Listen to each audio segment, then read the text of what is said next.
Bonjour à tous, j'espère que vous allez bien. On se retrouve aujourd'hui pour une nouvelle revue de sac à main. Et aujourd'hui, on va parler du sac Colette Neal de la marque Vallée de Pique. Donc j'ai eu la chance d'être contactée par la marque Vallée de Pique il y a plusieurs semaines pour recevoir un de leurs sacs. Et j'ai choisi celui-ci, je vais vous expliquer pourquoi. On va détailler ensemble ce sac, je vais vous faire une revue, un retour d'expérience sur mon utilisation, vous montrer ce qu'on peut mettre dedans, vous montrer comment on le porte, bref. Tout vous dire sur ce sac, donc si ça vous intéresse d'en savoir plus, restez là, on commence tout de suite, c'est parti. Donc je vous ai déjà parlé de la marque Vallée de Pique à plusieurs reprises sur ma chaîne YouTube dans des sélections.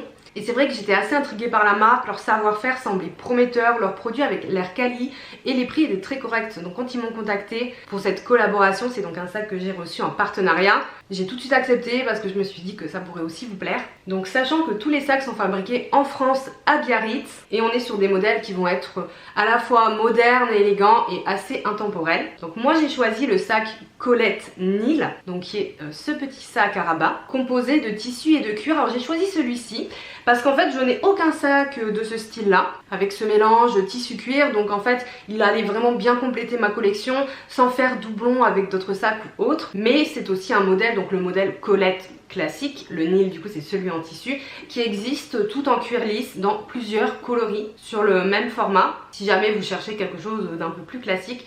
Mais moi j'ai beaucoup aimé cette version et je me suis dit que ça serait vraiment un sac d'été et d'automne très sympa. Donc celui-ci, le Neal, c'est donc le dérivé estival, on peut dire ça. Donc on est sur un sac, comme je vous le disais, en cuir et en toile beige. Donc on va être sur une toile un peu spéciale en tissu qui a un tissage qu'on appelle basket waves, connu pour être très résistant, et d'ailleurs on le sent au niveau du sac et on voit vraiment le tissage est assez fin, les coutures sont très rapprochées. Et au niveau du cuir, on est sur un cuir pleine fleur en tannage végétal. Ce qui est très important, c'est vraiment un des meilleurs tannages les plus qualitatifs. Donc il va être couleur caramel comme ceci, sur les côtés, sur les bordures et au niveau de la anse. Sur l'avant du sac, on retrouve le fermoir emblématique de Vallée de Pique, hop, qui s'ouvre comme ceci, qui est très pratique à ouvrir et qui est vraiment charmant. J'aime beaucoup le caractère que ça donne au sac. Généralement, ce genre de petit sac box, on retrouve un peu le fermoir carré façon Céline. Là, le fait qu'il y ait ce fermoir pique, ça apporte quelque chose d'un petit peu différent et ça donne aussi du caractère, je trouve, au sac. Donc comme je vous le disais, on est sur du cuir, donc c'est du cuir de vachette pleine fleur, donc très bonne qualité. On a le fermoir qui est laqué or. On a un poids qui est très léger, on va dire, pour ce type de sac, qui va faire 400 grammes. C'est aussi dû au fait qu'il y a une partie en tissu et que le sac n'est pas tout en cuir, donc il est vraiment hyper léger. Donc comme je vous le disais, chaque sac est fabriqué à la main à Biarritz. Ils sont très transparents sur leur procédé de fabrication. Je vous invite à aller voir dans la barre d'infos, il y a le lien pour voir le sac et regarder un petit peu leur site.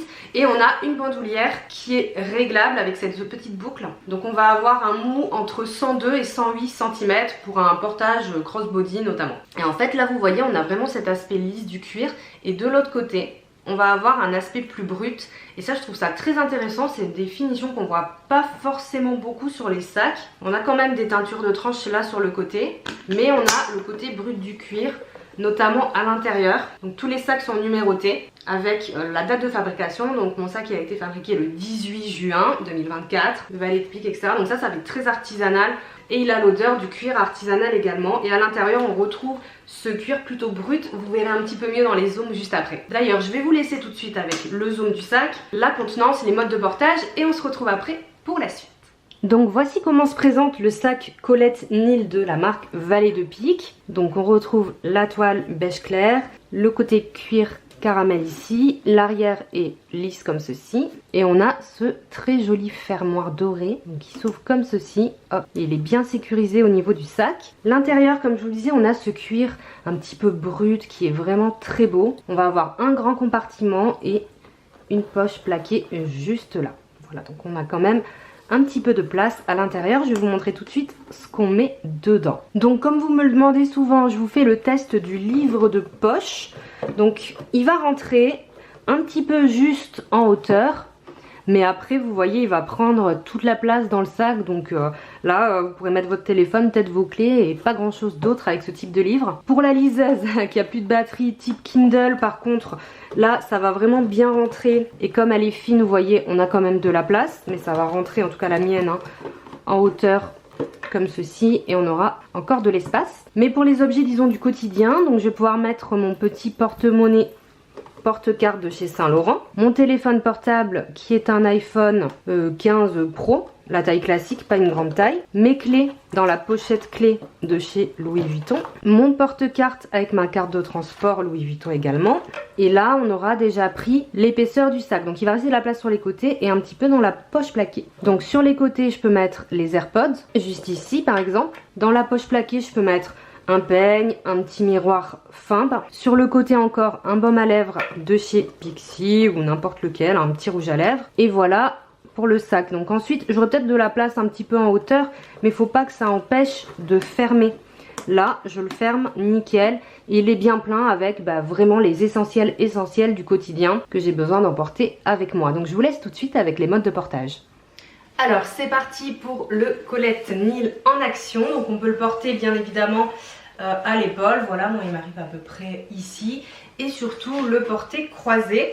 Donc la bandoulière est réglable, là je l'ai mise au plus long, je fais 1,65 m pour rappel, et voilà ce que ça donne, voilà où il m'arrive. Donc pour moi je trouve que c'est la longueur parfaite, j'aime bien quand les sacs tombent ici. Je vais vous montrer avec une veste, voilà, sur un petit trench, je trouve que c'est super sympa, ça ressort hyper bien, et il n'est pas trop gros donc ça alourdit pas non plus la silhouette, il est léger. Ça permet d'avoir les mains libres, donc voilà pour les modes de portage. Donc vous avez maintenant une vision un petit peu plus claire du sac Nil, de ce qu'on peut mettre dedans, de comment on le porte. Au niveau de l'emballage, ce que j'ai reçu avec ce sac, donc il était dans un petit dust bag en coton qu'on peut garder pour conserver le sac. Ça évite aussi, parce que c'est une toile claire, on en reparlera après, qui se salisse et tout lors du stockage. Donc le petit sac anti-poussière monogrammé, j'allais dire, avec la marque, le nom de la marque devant. Et on a aussi un petit livret pour parler un petit peu du sac. Alors ça, j'ai trouvé ça intéressant. Ils expliquent pourquoi la marque s'appelle Valet de pique. Alors contrairement à ce qu'on peut penser au premier abord, c'est pas une histoire de carte à jouer. En fait, le valet fait référence à l'outil traditionnel de la sellerie permettant une couture dite aux pinces, entre guillemets. Donc c'est un instrument en fait, tout simplement. Et le pic, qui est également un instrument. Et la laine qui sert à percer le cuir pour permettre le passage du fil de la couture. Voilà, donc l'explication est celle-ci. Mais on retrouve quand même ici quelque chose qui rappelle le pic, plutôt carte à jouer si je puis dire. Donc je trouve qu'il y a un espèce de double sens et c'est très intéressant qu'il l'explique dans le livret. Alors au niveau contenance et utilisation, qu'est-ce que j'ai pensé de ce sac? Donc on est sur un sac de petit format, on va avoir 20 cm de longueur. Il est un petit peu plus petit que la plupart des autres sacs à rabat comme ça ou que je possède, qui vont être plus sur 23 voire 25 pour les plus grands. Là on est quand même sur un petit sac. Cependant la forme box, comme vous l'avez vu, permet d'utiliser toute la contenance du sac en profondeur, en hauteur, etc. Et vous avez vu, on peut quand même y mettre les essentiels, mais on va rester sur les essentiels. Bon, moi ils rentrent tous, excepté une bouteille d'eau, mais que je vais peut-être prendre à part, enfin surtout l'été. Mais le fait qu'on ait un compartiment principal qui soit pas compartimenté, c'est vraiment bien par rapport à la taille du sac. Ça permet de pas du tout perdre en contenance. Et on a quand même la poche plaquée que vous avez vu pour mettre les petits éléments. Donc il est bien fait, assez pratique aussi parce qu'on trouve facilement les choses dans le sac vu que l'intérieur en plus est caramel, il est pas noir. Et on peut bien ranger ses affaires à l'intérieur de par son petit format, donc vous avez pu voir tout ça. Donc du coup ça le rend assez facile à porter au quotidien parce qu'on peut mettre ses essentiels une nouvelle fois dedans sans trop se poser de questions ensuite. Et aussi parce qu'au niveau du style on est sur quelque chose d'assez sobre. Donc moi une nouvelle fois j'ai la version Nil qui est plutôt une version estivale ou en automne, j'adore la porter avec des trenchs. Mais voilà, le format box est assez sobre, c'est un sac qui va pas se démoder, qui va être intemporel, vous savez moi c'est aussi ce que j'aime. Et avec, comme je vous l'ai dit, ce fermoir doré qui ajoute la petite touche de twist mais sans être trop extravagante non plus.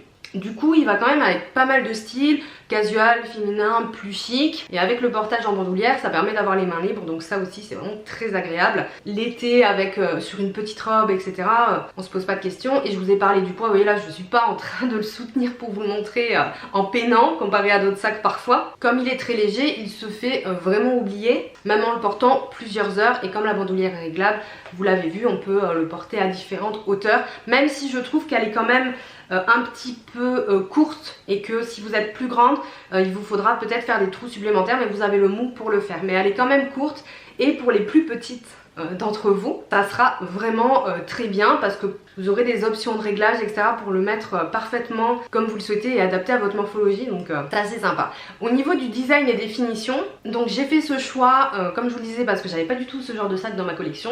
J'ai pas du tout été déçue de mon choix. C'est un sac que j'ai porté très facilement malgré voilà, le côté bicolore etc, le fait qu'il soit clair. En fait il est super sobre. Donc on peut l'accorder vraiment avec toutes les tenues et avec toutes les couleurs. J'aime beaucoup le côté bicolore, le caramel est très beau. Pourtant je suis pas team des sacs camel, vous le savez, j'en ai j'arrive pas à les porter généralement, mais là il y a vraiment ce côté bicolore, donc très facile à associer, avec grand plaisir. Après vous pouvez toujours opter pour la version tout en cuir si vous voulez quelque chose d'uni, ou prendre le noir qui a l'air d'ailleurs sublime mais qui est tout en cuir lisse donc qui sera un petit peu plus fragile. Le tissu est de qualité, le sac est très bien structuré, vous voyez, sans être trop rigide, c'est à dire que hop, quand on va ouvrir le rabat, vous savez il y a des rabats on a du mal à les ouvrir, on peut pas, voilà, faire ça, l'intérieur du sac est trop rigide, là vous voyez il y a quand même une certaine souplesse tout en ayant une conception qui conserve parfaitement la forme avec les renforts ici, donc aucun problème. La seule chose à laquelle il va falloir faire attention avec ce sac, enfin il faut faire attention évidemment, c'est cette toile beige très claire, limite blanche, qui va être super salissante si on fait pas attention. Alors comme vous pouvez le constater, je n'ai aucune trace sur mon sac pour l'instant, donc j'ai vraiment réussi à en prendre soin.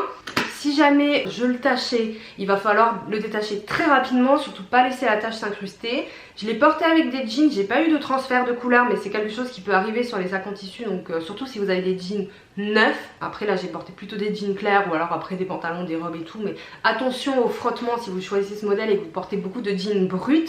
Mais sinon honnêtement pour l'instant je m'en suis bien sortie. Après voilà, faut faire attention quand on le manipule, je me lave bien les mains, j'essaie de pas mettre du fond de teint dessus, des fois ça pourrait arriver. Là c'est pas le cas, c'est un peu le risque avec ce type de sac, mais après c'est super beau et franchement pour un sac estival ou début d'automne c'est le top du top je trouve. Ce genre de petit sac c'est vraiment ce que j'avais pas et j'avais vraiment envie d'en ajouter un à ma collection, donc ça tombait vraiment bien cette proposition de la part de Valet de Pique. Le cuir lisse c'est un cuir assez naturel qui va se patiner avec le temps, il l'indique sur le site, donc c'est normal, il va peut-être un peu foncer etc.